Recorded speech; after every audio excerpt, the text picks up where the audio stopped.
Hello again. Good morning. It's now November the 1st, 2021.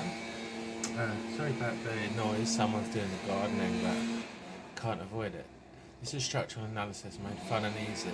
This is University of Bolton, Western International College, FZE, BN Honours Civil Engineering, Semester 1 examination, 2016 to 2017.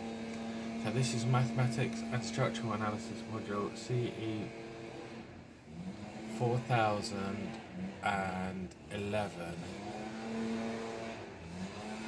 Just double check I've got that correct. Yeah.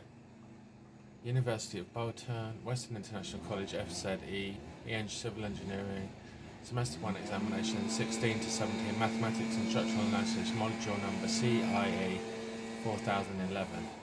So this is simple pin jointed truss analysis, statical determinancy,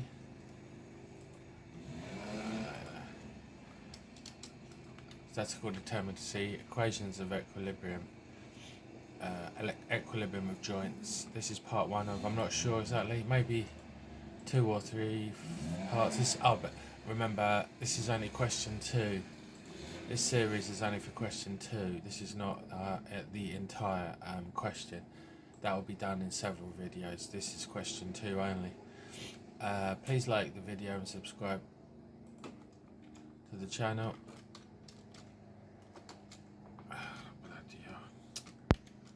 Please like the video.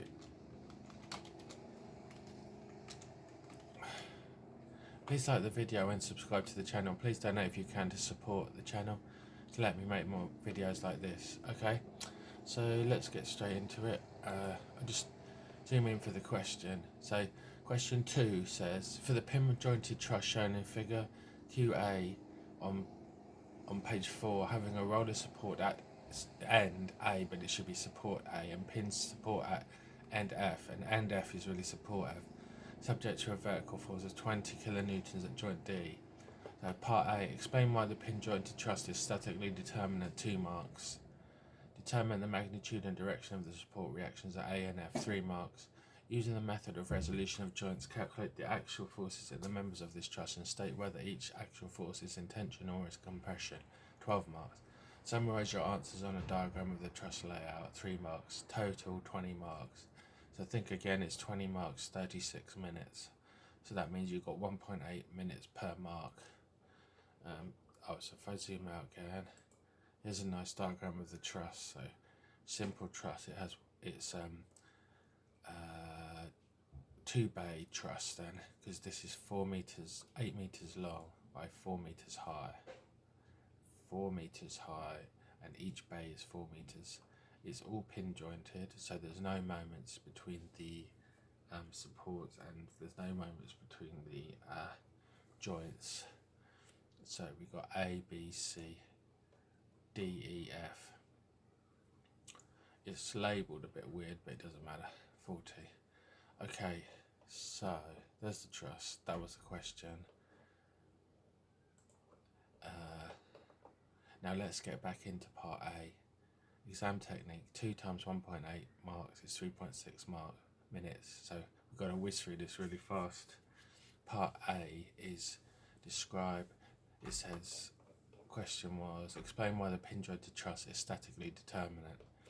Okay, so let's start with the fundamentals of structural analysis, static determinancy or indeterminacy as the case may be. Remember, we have 3 equations of equilibrium to use for plane frame analysis to determine the reactions on the structure. In this case, we have 3 external reactions.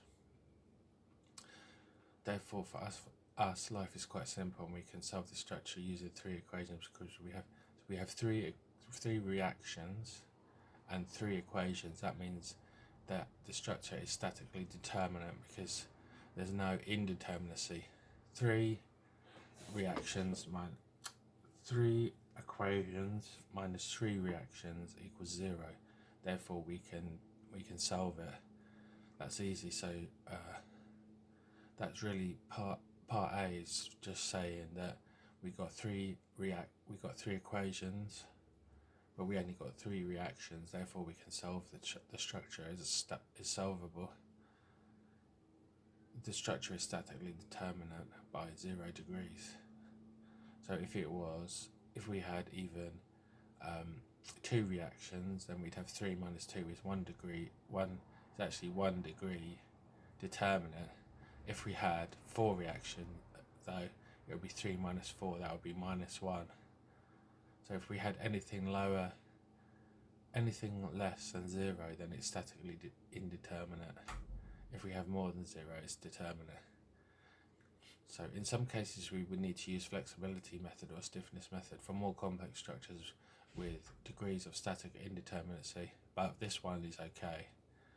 So we can use overall equilibrium to solve the support reactions, also known as free body diagram, to solve the reactions on the outside of the truss, and then internal equilibrium of joints to solve the internal members forces. So when we're talking about equilibrium of joints to solve the internal member forces, it's usual and best to start on a joint that has a maximum of 2 unknown forces. So this could be at the support, as we will have already found the external forces acting at the supports. I don't think they're just a know about method of sections. I think it'd still be possible to do method of sections on a truss like this, but it doesn't actually say anything about it, so I might do that in another video. Let's try. So at the moment so part A was explain why this is statically determinant. So it's three equations of equilibrium, horizontal, vertical, moments about Z. Just imagine it's 3 axes. Even though it's a plane frame, we have 3 equations of equilibrium. There's 3 support reactions. That means it's statically determinate. So that's all you need to write down. And then, then we're going to solve overall equilibrium, solving using the 3 equations, internal equilibrium of joints to solve the internal member forces. So let's try it out. If we can get the reactions and supports, then we can work out all the other structural information. Let's start as normal with the 3 standard equations of equilibria, namely vertical equilibrium, horizontal equilibrium, and take moments about the first support, about the z-axis, usually moments about 0.8. This could also be taking moments about the second support. If we take moments about the supports, the reason why we do that is because then we can eliminate those support reactions at the point that we take moments about are eliminated because the lever arm is 0. So then we can find the other ones. So that's why we take moments about the support reactions, because we eliminate some of the unknowns. So if we took moments about A in this case, we would eliminate the horizontal reaction at A. Or if we took moments about F, then we would eliminate the vertical and horizontal reactions at F to find. Then we'll only have the horizontal reaction at A to find. So that's actually the best thing to do. I think that's what I did, isn't it? Oh yeah, but also in this case, because the RF is vertical, but it's on the same axis, it's parallel to the axis of a line going through support A. Therefore, in this case, we're lucky. We could take moments about A, and we'll find the horizontal force at F because it's perpendicular. Because F is perpendicular to a line through A, then we can find RF, HF.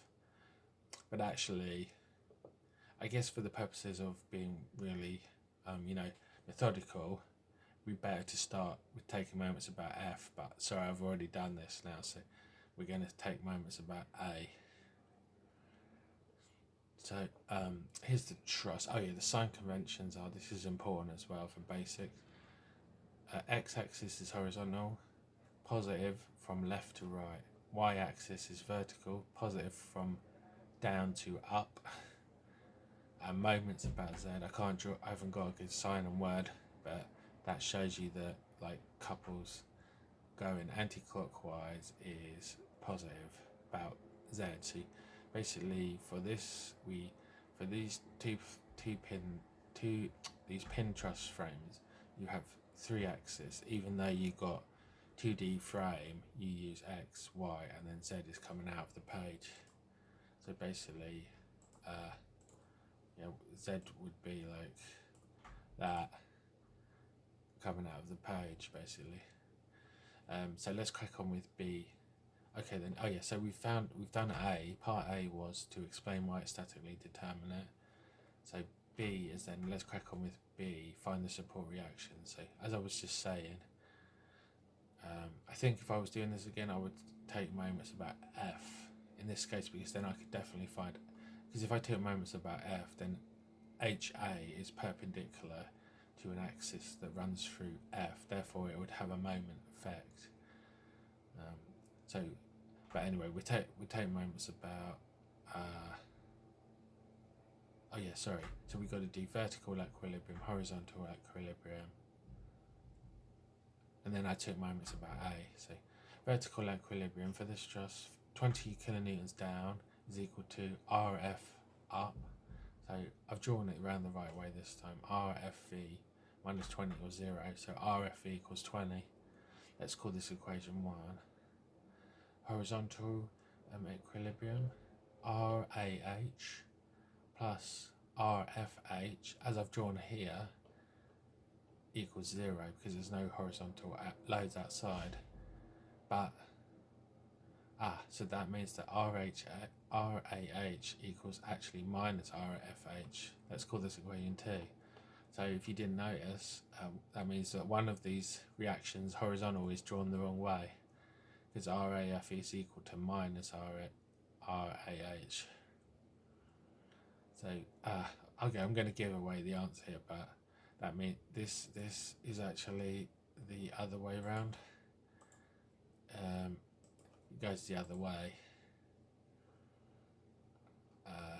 But for the purposes of this, for the purposes of the equation, I just drew it that way to find out.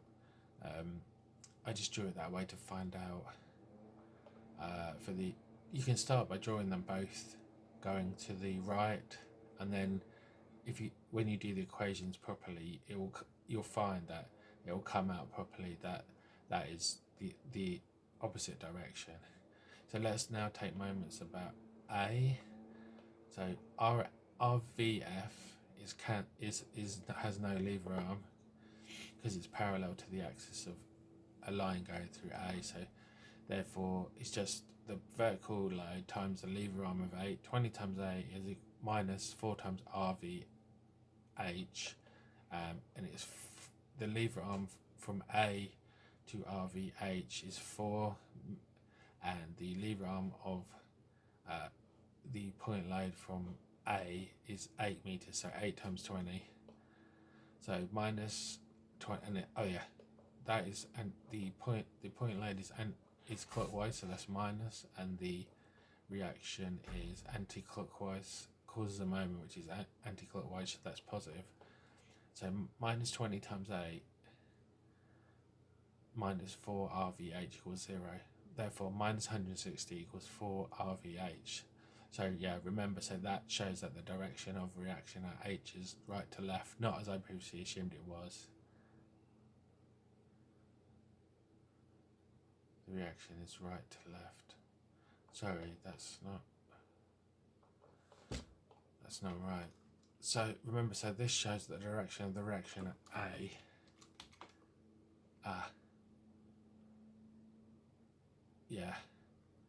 This shows, remember, so this shows that the direction of the reaction at A is right to left, not as I previously assumed. Yeah. Minus. Oh, sorry, yeah, because I've drawn it wrong. That is plus minus 20 times 8, because that's clockwise, and then plus 4 times RVF equals 0. So minus 160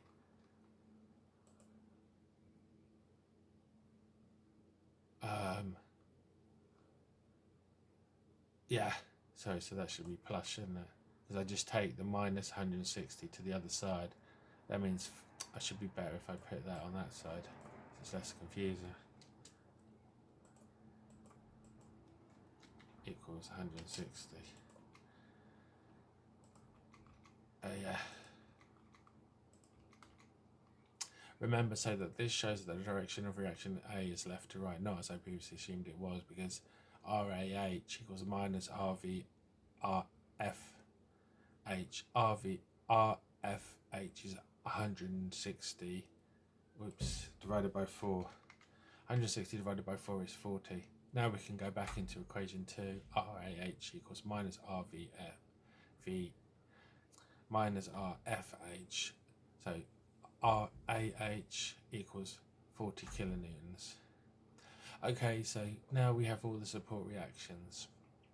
Okay, I know it is very easy, but still has to be done. As some may know, I recently had technical problems, so I am keeping my videos short to make sure they record okay and not lose a lot of time if I have to redo these videos. So this is already 16 minutes. Oh yeah, so just going over the exam technique, it said we've done, now what we've done is we've got 5 marks in the bank, because we got 2 marks for part A and 3 marks for part B. So that means that, yeah, RFH is left to right, RAH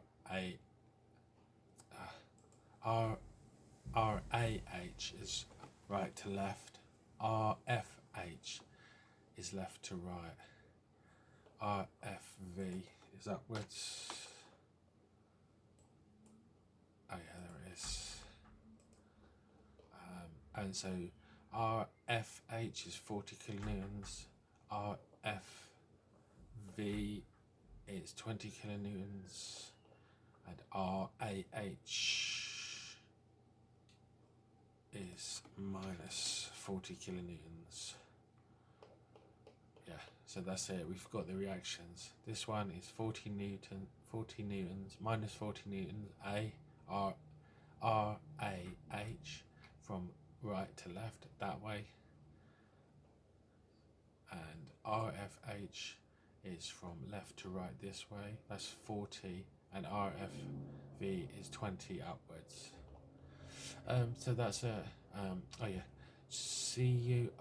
Yeah, so I have to keep this video short. I can't do any more. It's already almost 20 minutes. See you in part 2 of this series, so you can solve this truss. Find all the internal forces next, and then draw up a diagram. Please like the video. Please subscribe to the channel. Please consider donating to support the channel if you can. Thanks for watching.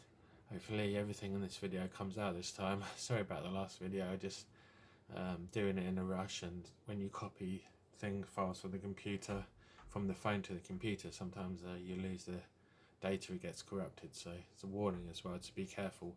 If you're doing videos, a really important video, my advice is to maybe take a backup copy of the file and don't delete the file off your phone until you're absolutely sure it's come out. Okay, bye. See you. Thanks for watching. See you in the next one.